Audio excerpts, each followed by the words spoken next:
تا که د نفرت سنګر نیولې دی، تا که د نفرت سنګر نیولې دی، ما د محبت سنګر نیولې دی.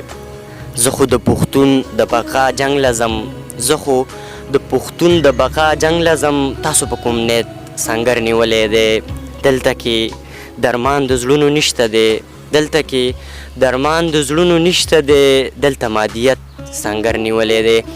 بسم الله الرحمن الرحیم. ګرانو کتونکو السلام علیکم. د ادبي پیج او د ادبي چینل نه ستاسو ورور ستاسو ملګری انضمام خان یو وارې بیا تاسو سره په دغه شیشه مخاطب دی. ملګرو په دغه تمه په دغه هیله چې روغ به جوړ به او د خپل ژوند نه به خوند او مزې اخلي خپرونه د ادبي ګلونو ملګرو راغلي د نور کله په شان سیمه ډیری الډنډ ملکنډ ته راغلي وو، راسره ناستې کوي. ډېر خوږ او پښتون انسان، د پښتو ادب یو تکړه شاعر، تکړه لیکوال درمان علي خیل صاحب د پی ایچ ډي سکالر دی، راسره ناستې کوي. پروګرام کې ورسره خبرې اترې کېږي، خوندور شعرونه به ترې هم اورو. نو ډېر وخت مو نه اخلم، راځي په خپل پروګرام کې ورته به شریکه هرکلی وایو. درمان علي خیل صاحب پروګرام کې درته هرکلی وایم. السلام علیکم. وعلیکم السلام. انضمام خان ستاسو ډېره زیاته مننه. ماته یو د شعر نیمګړی شعر راته یادېږي، د حمزه بابا دی، دا شوق چې په زلمو کې د پښتو راغلی دی. ډېر زیات خوشحاله شوم. ستاسو د سوشل میډیا د ادبي پیج د دې اکټیویټیز دا منډې تړي دا ډېر ګران کار دی. او حمزه بابا چې څه ویلي و چې دا شوق چې په زلمو کې د پښتو راغلی دی، هغه نن زه وینم چې په سوشل میډیا باندې ستاسو په شانتې تکړه زلمي را بیدار شوي دي، د پښتو ژبې او ادب سره مینه کوي، د هغې دپاره کلي په کلي کوڅه په کوڅه ګرځي، د پښتو ژبې ادب د لیکوالانو سره او مینوالو سره مرکې کوي. او تاسو چې په دومره ګرمۍ کې د دومره لرې پېښور نه زموږ دې سیمې ته راغلي یئ، نو دا ډېر ګران کار دی. په دومره قیمتي وخت کې چې تاسو د خپل قیمتي وخت مونږ له راکو دلته رالی، نو ستاسو یو جهان مننه او قدر مو کوو. ستاسو هم ډېره زیاته مننه کومه چې او د خپل قیمتي وخت نه مو وخت راویستو. ډېره زیاته مننه مو کو. پروګرام کې به درنه ادبي پوښتنې هم کوم، ورسره به درنه خوندور شعرونه هم اورو.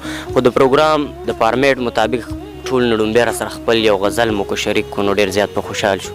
بالکل جی، مننه. ارشاد جی. غزل دی جی. ارشاد. دا چې د سترګو د نظر په دایره کې راځي، دا چې د سترګو د نظر په دایره کې راځي، دغه سړی راله د خیال په آینه کې راځي. دا چې د سترګو د نظر په دایره کې راځي، دغه سړی راله د خیال په آینه کې راځي.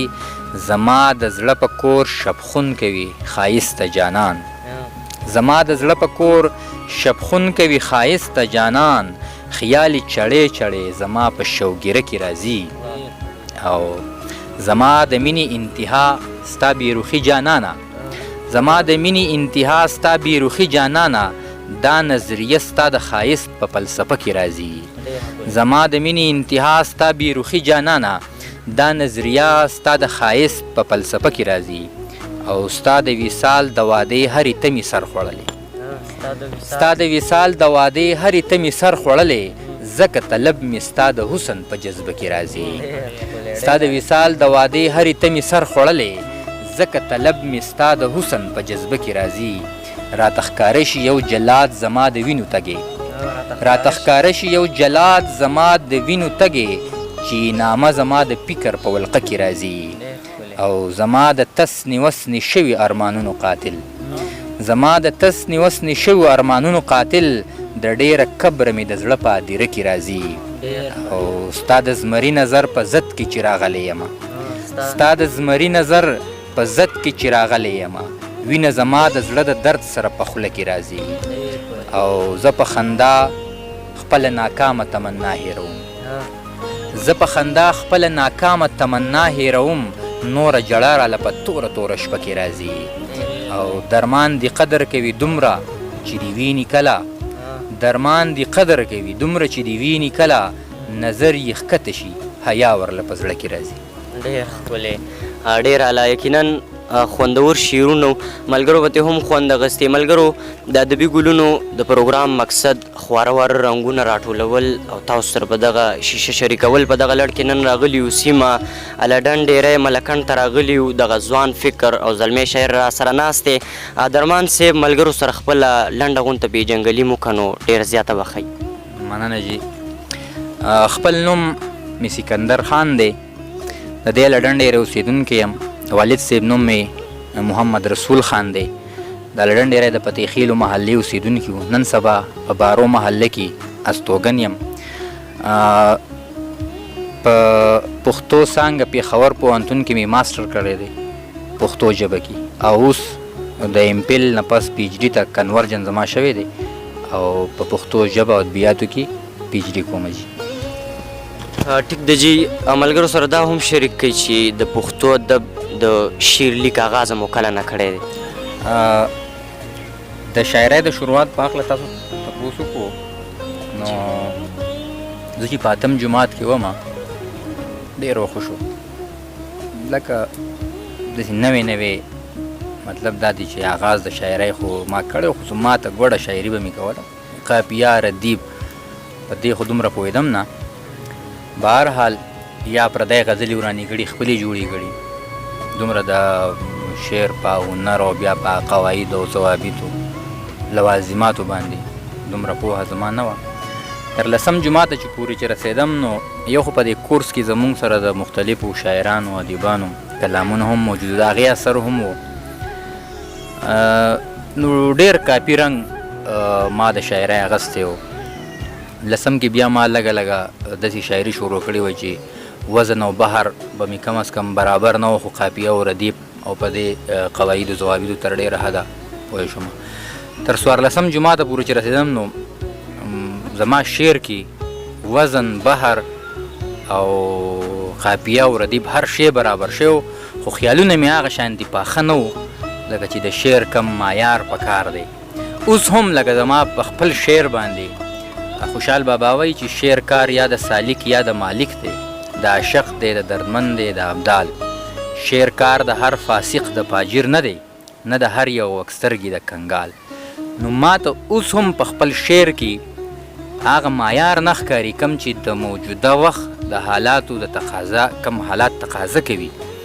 بهرحال دغه لنډه شان واقعه مې د بیان کړه چې د اتم جماعت نه تر لسم او څوارلسم جماعت کې ما باقاعده غزل لیکلی و. ټیک د جی ملګرو سره دا هم شریک کوي په پښتو ادب کې خو بیا ډېر زیات اصناف دي، نو تاسو کم صنف خوښ و کم کې ډېر زیات لیک کړی دی نو هغه هم ملګرو سره شریک. چونکې زمونږ په پښتونخوا کې د حمزه بابا نه پس او بیا د خیال محمد چې کله د حمزه بابا کلامونه وویل نو په دې پښتنه سیمه کې د غزل راج قایم شو. دې نه وړاندې د ولسي شاعرۍ یو دور و، نو مونږ خو چونکې بیا په جدید دور کې و د حمزه بابا نه پس چې کوم دا دور دی نو د جدید دور ویلی شي، نو په دې کې غزل خپل ځان خلکو منلی و، نو هر طرف ته د غزل انګازې وي. نو مونږ هم چې کله دې میدان ته راغلو نو د غزل سره اشنا شو، باقاعده د غزل نه د شاعرۍ ابتدا وکړه. بیا ورو ورو د نورو اصنافو سره چونکې د ادب طالب علم یم او مطالعه مې لږه ډېره خوښه وه، کوله به مې د نورو اصنافو سره هم اشنا شوم. نو ما سوی د ولسي اصنافو نه نور چې څومره اصناف دي د پښتو ادب په هغې ما ته به ازمایي کړې ده، سمې لیکلي او په څه کې ناکامه شوی یم. او نن سبا د شاعرۍ رجحان مې هغه شان نه دی تر څو که په کوم ډول چې لکه زه نثر لیکم او هغه هم تحقیقي نثر، افسانې مې هم لیکلي دي، ډرامه مې هم لیکلې ده او داسې نور اصناف چې کوم دي تکل، افسانچې وغیره په ټولو باندې مې ته به ازمایي کړې دي. ټیک دی جی